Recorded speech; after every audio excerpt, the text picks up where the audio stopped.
Have you ever dreamed of conquering the financial markets with just one masterstroke a week? Or perhaps fantasized about making your trading strategy as easy as setting your coffee machine on a timer? What do you mean by that? If you're nodding along thinking, yes, please, then you, my friend, are in for a treat. Welcome to the US30 Set and Forget Strategy, how to pass prop firm challenges with just one trade per week. Yes, it's a mouthful, but so is the flavor of success we're brewing. Imagine marking your calendar once a week, not for a dreaded Monday meeting, but for a trading move that could be your golden ticket. Sounds too good to be true? Stick around, and I'll show you the ropes, or should I say, the charts. Just like setting a mousetrap and waiting for the snap, our strategy is about laying the groundwork, being patient, and then, bam! Catching those market moves with precision. But how do we identify this mystical weekly trade? What makes the US30 the chosen one for our strategy? And most importantly, how do you ensure you're not just throwing darts in the dark? I'll spill all the beans, or should I say, pips. But before we dive into the nitty-gritty, let's take a brief moment to understand why this isn't just another trading fad. It's a method tested by time, volatility, and yes, a bit of trader's intuition. By the end of this section, you'll not only grasp the beauty of our set and forget strategy, but also why it might just be the best thing since sliced bread for traders. So, buckle up and let's embark on this financial journey together. And remember, the secret to this strategy's success is waiting for you, just a few minutes away.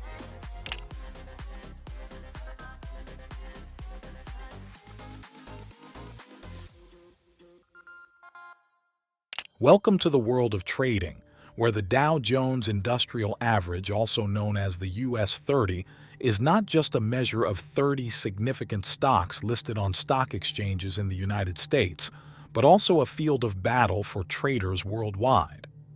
Welcome back to Mental Market Mastery, and today we're diving into the dynamic arena of proprietary, or prop, firm trading challenges. Prop firms offer traders the opportunity to trade with their capital, but there's a catch. You need to prove your skill through a challenge first. These challenges often come with strict rules and targets. You're given a simulated account to show that you can make profits while managing risks effectively.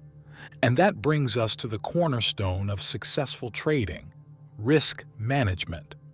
It's what separates the pros from the amateurs, the successful from the wishful thinkers. In this video, I'll share my personal strategy that adheres to a golden rule of trading: never risk more than 2% of your account in a week. With just one trade per week, we navigate the volatile waters of the US30 by targeting where the real market movers, the market makers, leave their footprints. So, whether you're a seasoned trader or just starting out, stick around as I unpack a strategy that's not just about making profits, but making them with calculated risks. Because in the end, it's not just what you make, it's also what you keep that counts. Ready to take on the prop firm challenge with confidence? Let's get started.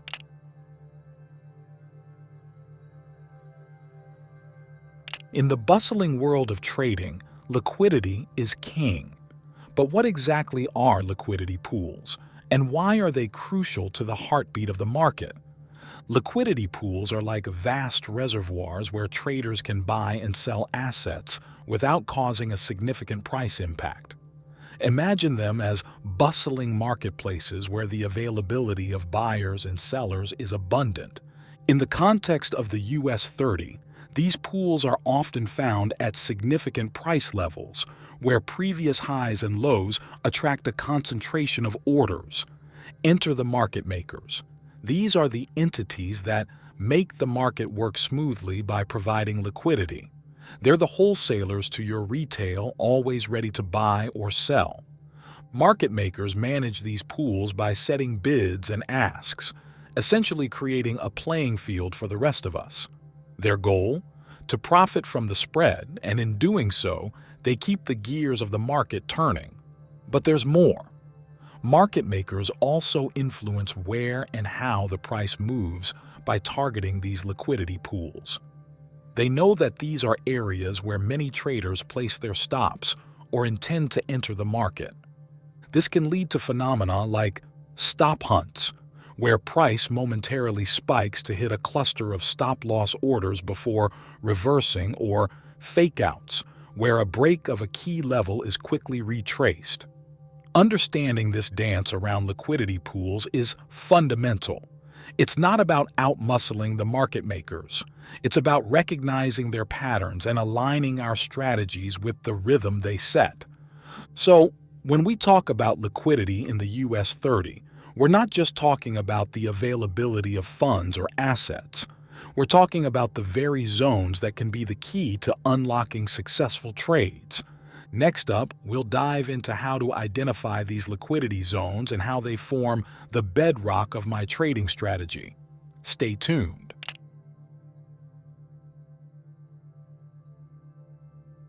Financial markets are a global relay race, passing the baton from one time zone to the next. And in this race, knowing where the exchange baton gets dropped and picked up can give us an edge. Hello again, savvy traders. In our last talk, we explored the bustling hubs of the market, the liquidity pools. Now, let's roll up our sleeves and pinpoint these zones on our charts. The overnight session for the US 30 includes the Asian and London markets, spanning from 5 p.m. to 7 a.m. Central Standard Time. It's during these hours that certain footprints are left in the sand. These footprints, they're the highs and lows formed while many U.S. traders are away from their desks. Identifying these points is crucial. They often mark the borders of our liquidity zones. The method is straightforward yet powerful. We mark the highest and lowest price reached overnight. Why? Because they often act as magnets for the next day's price action. Think of these highs and lows as magnets pulling the price back to revisit the zone.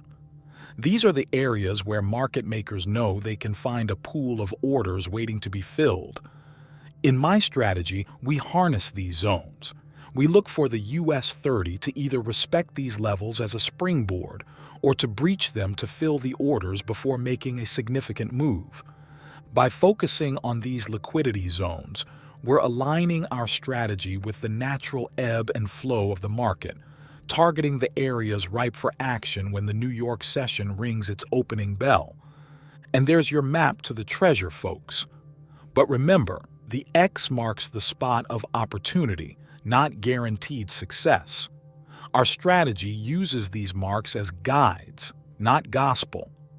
As we wrap up this section, consider these overnight highs and lows as the first layer of a deeper strategy. Stick around, because next, we're going to layer on the rules that will govern our trading decisions.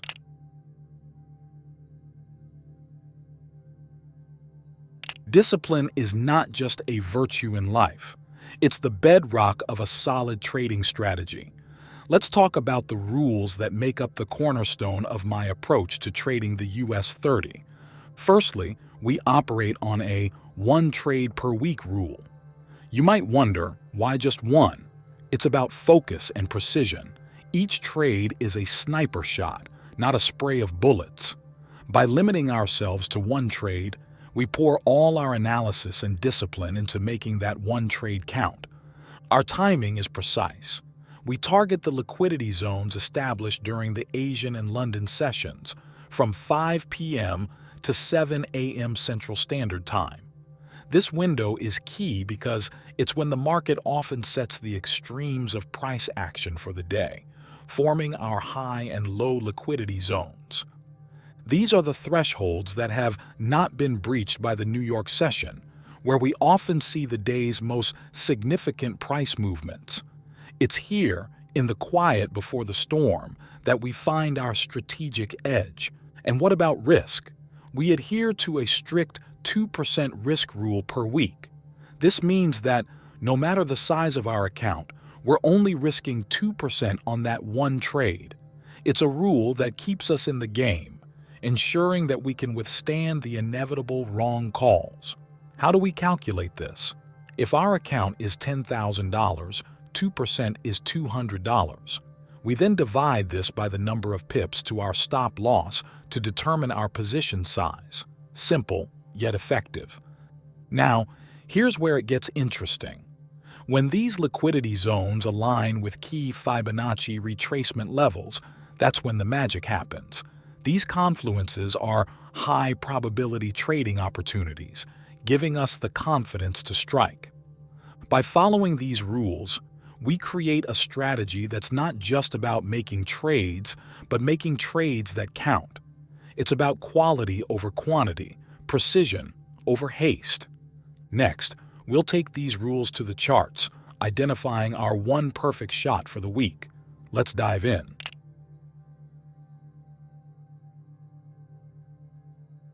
In the midst of our trading strategy's intricacies, there's a crucial rule we must adhere to, a schedule that aligns our trades with the rhythm of the market.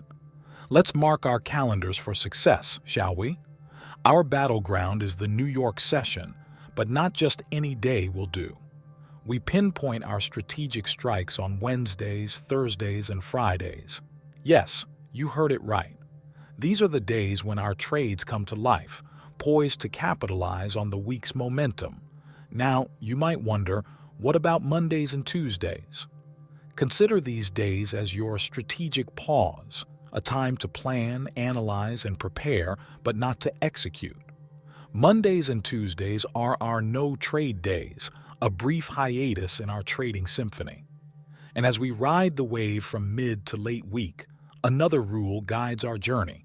No trade shall be left behind as the weekend approaches. By Friday, 4 p.m. Central Standard Time, every position, whether basking in profit or braving a loss, is to be closed.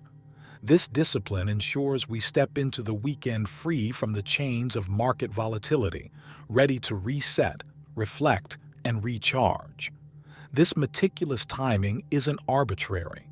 It's designed to sync with the market's pulse, avoiding the unpredictability of Mondays and the aftermath of weekend silence.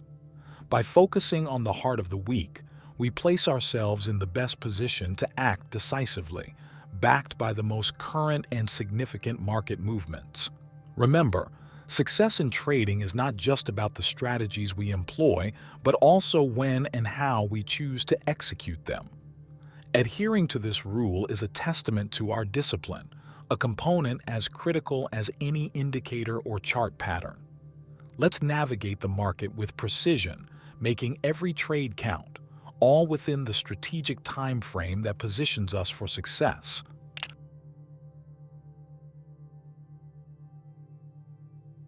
Trade execution is where our planning meets action. Let's dive into the precise criteria that signal when to enter a trade and how to manage it. When it comes to entry, we're looking for liquidity zones that have surpassed the golden ratio, the 61.8% Fibonacci level. This is where our limit orders come into play. We use pending limit orders because they allow us to set and forget. There's no need for market execution. Our orders are placed in advance, strategically positioned where we anticipate the market will turn. Our stop loss is non-negotiable. It's set at the 100% Fibonacci retracement level, protecting us from any adverse move that goes beyond our entry zone. Profit-taking is a two-step affair. Our first take-profit level is at the -27% Fibonacci extension. It's an initial target that secures a part of our potential gains. Take-profit 2 is more ambitious, stationed at the -61.8% extension level. This isn't random. These levels are often near other liquidity zones, allowing us to capitalize fully as the market reaches for these areas. Now, let's look at some past trades where this strategy came into its own. Here, you can see the entry point just past the 61.8% level, our stop loss in place, and our two-tier take-profit approach. Notice how the market respected our zones, reversing right within our entry area and hitting both take-profit levels, a textbook execution of our strategy. Remember, this approach doesn't require constant market watching. We make our plan, set our orders, and let the market do the rest. It's trading with discipline, patience, and precision. Up next, we'll explore the importance of backtesting this strategy to ensure its efficacy over time. Stay tuned to learn how to validate your trading game plan.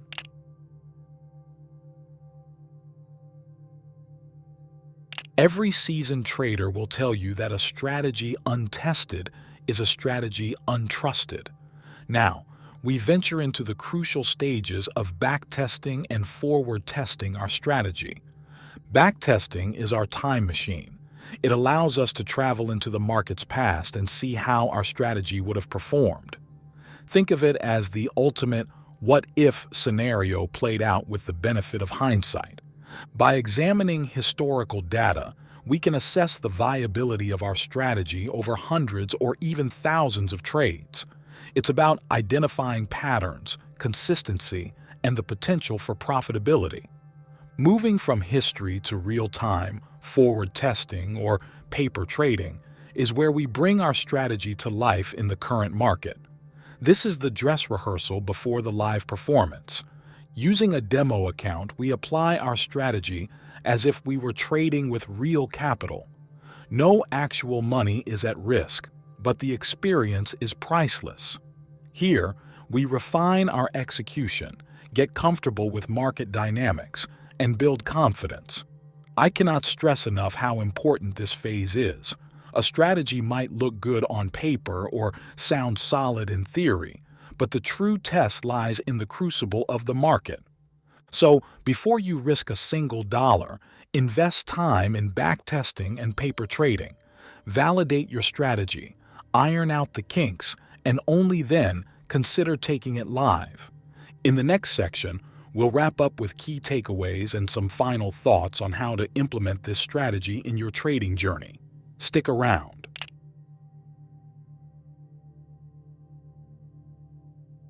As we reach the end of our journey today, let's take a moment to reflect on the path we've traversed. We've uncovered the significance of liquidity pools in the market and how market makers use them to guide the US30. We've established a set of rules: one trade per week, precise timing during the Asian and London sessions, and a steadfast commitment to risk no more than 2% of our capital. Our strategy is not about the number of trades. It's about the quality of that one trade we meticulously plan and execute. We use pending limit orders to enter the market, seeking alignment with the 61.8% Fibonacci level, and we set our stop loss and take profit with mathematical precision. We've emphasized the non-negotiable practice of backtesting and the invaluable exercise of forward testing using demo accounts. These steps are your safeguard, your proving ground. I urge you, practice diligently. Hone your skills without risking your hard-earned capital. The markets will always be there, and so should you, armed with a strategy that has withstood the test of time and trial. If you found value in this video, I invite you to join our community. Subscribe for more content, hit the like button if you've enjoyed this deep dive, and follow my channel for updates on future strategies and trading insights. Your journey in the markets is unique, and I'm here to provide guidance with each step you take. Thank you for watching, and remember, trade smart, trade with discipline, and above all, trade with patience.